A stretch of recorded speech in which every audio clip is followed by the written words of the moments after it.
Pumanaw na pala kapatid, si Pope Francis ang founder ng Katoliko. Siyempre, kilala yan si Pope Francis kasi founder yan ng Katoliko. Malalaman talaga ng mundo kapag ikaw ay pumanaw na. Kini nga itong mga higala ba nga mga dili Katoliko tungod sa ilahang kadespirado o tungod sa ilahang kanabitang tinguha nga maningkamot untag tudlog tinuod pero naalang gid sila sa bakak. Wala nga bisag unsa nalay mosulod silang pangunahuna unya ilang ipamulong nga wa sila kasabot or abot lang kung nakasabot man galing siguro basig gituyo nila nga isulti na kay para ingnon nga tinuod sila. So ang atuang reaksyon ini mga higalag mga igsuon dili founder sa Iglesia Katoliko si Pope Francis.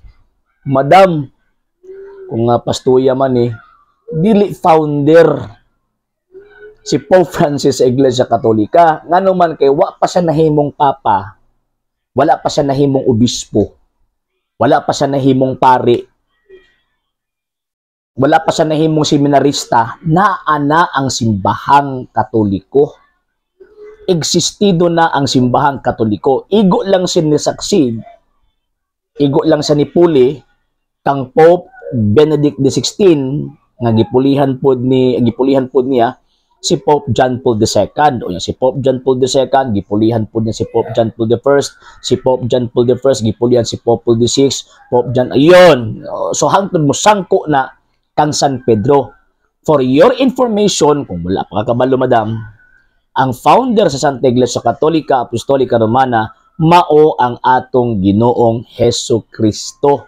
Walay lain. Kaya ang history mismo nagtug-an nga ang Romano Katolikong Iglesia gitukod ni Kristo didto sa Jerusalem. Kanang mga Santo Papa madam, igo lamang na sila nga mga administrator. Dili na sila maoy tag-iya sa simbahang Katoliko.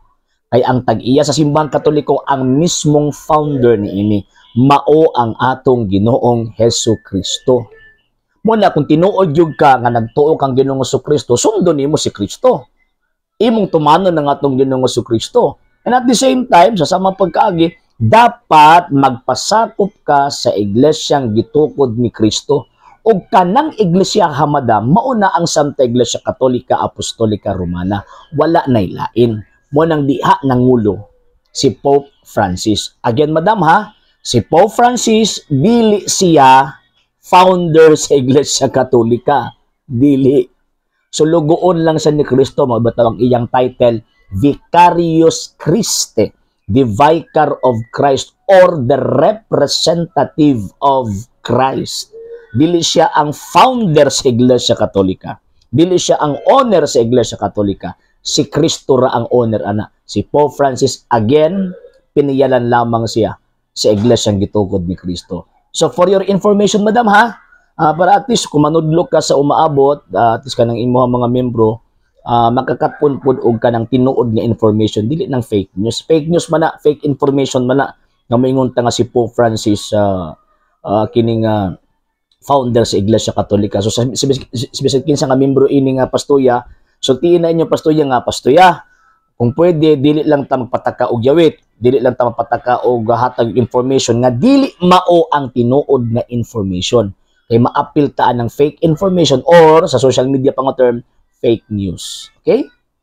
Sa hindi pa po nakapag-follow sa mga pages po natin, i-follow nyo po yung mga pages po natin. RJ Horolanciano II TV, Argumento page, Kuya Apologist TV page, and RJ's Vlog 2022.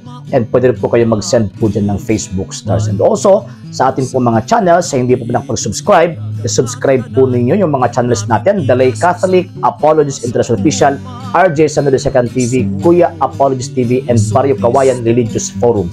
And pwede rin po kayo mag-send po dyan ng super sticker, super chats, and super thanks. And maraming salamat po sa mga kapatid at mga Katoliko na ulis pong tumutulong sa programa po natin. Maraming salamat po. Nang dahil po sa tulong at suporta po ninyo, ang programa pong ito, until now, andito pa rin po sa social media. And until now din po, nangangailangan pa rin po tayo sa tulong at suporta po ninyo dahil wala po kami magagawa rito mga sir, mga ma'am, kung wala po yung tulong at suporta po ninyo. Sa gusto pong tumulong, sa gusto pong sumuporta, pwede po ninyong ipadala ang tulong at suporta po ninyo sa pamamagitan po ng ating mga account numbers dyan po sa ating pong screen.